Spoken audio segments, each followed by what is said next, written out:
Alright, so here's my latest brain fart in the category of steam turbines. What I've made today is a setup which I call the petty perpetual because it's a little bit of a petty attempt at a perpetual free energy steam turbine, but also it shows that it can be done even though it's wildly unpractical and never can actually be built in your base, but this build I have uses all components in a legitimate way. Uh, so yeah, I'll get to that later. The thing I wanted to share with you is, in order to make this work, I had to build two things that are of interest to mention, so that's why I'm making this vid today. The first thing I've done is this heat exchanger column. The second thing I've done is a flow reduction automation stuff. So for the first thing, the problem that comes up with these steam turbines is that they're pretty broken in terms of output temperature of the steam. Steam leaving the output side never actually exits at a lower temperature because the heat capacity of the conductivity of this turbine itself is so huge that the steam heats right back up and it even cools the steam underneath it, making it pretty difficult to run, but we all know this. So I've just decided to heat the whole bunch and see if I can get another way to get the steam cool without it costing me a giant amount of energy. Because usually what you've got to do is you've got 226-ish degrees steam here, which you got to cool all the way down to 100 degrees Celsius for it to condensate. And at that point you've had to remove so much heat that the energy cost with involved with this cooling down, if you would use aqua tuners for instance, would just be huge, and it would totally not be viable. It would be double what the steam turbine puts out in terms of watts. So there had to be another way to cool the gas down while keeping the energy in the setup, which is what this column actually does.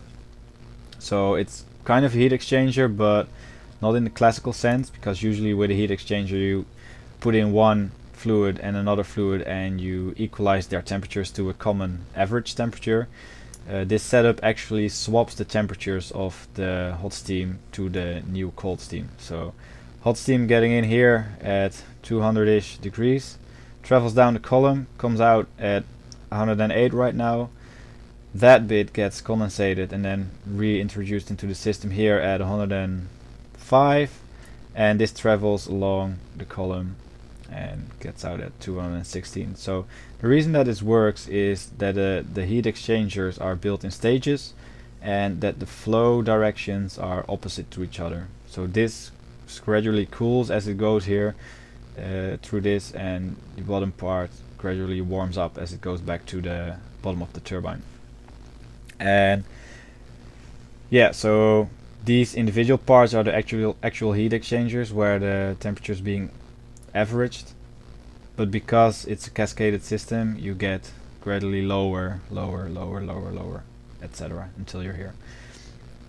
The point about this system that made it so difficult, and really this was only to avoid door pumps, which by some people in the community were considered a glitch, so that's why I tried to exclude those. The problem with this is because it's a narrow channel, the flow is pretty restricted. So as you can see, I've got 160 kilograms on the left side and only 6 kilograms here, so the pressure drop along this column is pretty large. So the amount of steam you need for this thing to run is actually enormous, and here it needs 500 kilograms per tile to have enough steam at the bottom of the turbine column. So that's the second part I wanted to show, and this is why I had to stack 5 of these turbines to, in effect, lower the throughput to an average of 2 kilograms a second. At that point, this thing would be sustainable. The thing is, in order to get this whole thing thermally equilibrated and get it to settle in the end, this column tried to match the throughput of my condensation loop, and this would be a talking feedback system, which would take very long to settle, and it's pretty annoying. And also at times I had here 2 turbines running at the same time because of the condensation loop being too efficient. So I really had to limit the flow, also because my heat source would not support this if it had more than one running at the same time. So that's why I added some automation, and I'll quickly show it. I mean, I guess you'll have to work this out in your free time sometime. I'll add a save file, but it's a pretty straightforward setup with some memory gates, XOR gates, and filters that just make sure that at all times, while one is running, all the others are charging. And I've just had to fiddle around with the timing to make sure that only one at the time is on. By doing that, I made sure, by making sure that only one turbine is on at the time, I'm making sure that the flow can never exceed 2 kilograms a second, so that this whole thing would stabilize a little bit quicker. And by now it has, so that's pretty neat. So those are the main parts that came out of this. As for the legitimacy of this being a glitch-free, perpetual free energy design, this is what I've done. I'll zoom out a bit. Yeah, so this is the map. This is my heat source. These are about 3,700 standard transformers. And the point is that these things produce 1,000 DTUs per second of heat while not actually using any power. So that's where I got my free heat from. This free heat is being converted to electricity with the steam turbines, which gives me a perpetual, legit, glitchless setup.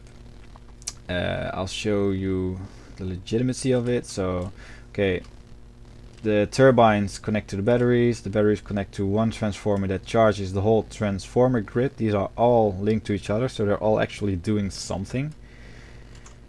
And at the other side, they're all again tied to each other on the output side, making them all drive one lamp. So just to make sure that all the parts in this build are legitimately used what they are intended to be used for. Steam turbines are not covered for any ports. All the tiles have enough pressure and plenty of temperature. So the throughput per turbine while it's on is legitimate 10 kilograms per second at the right temperatures.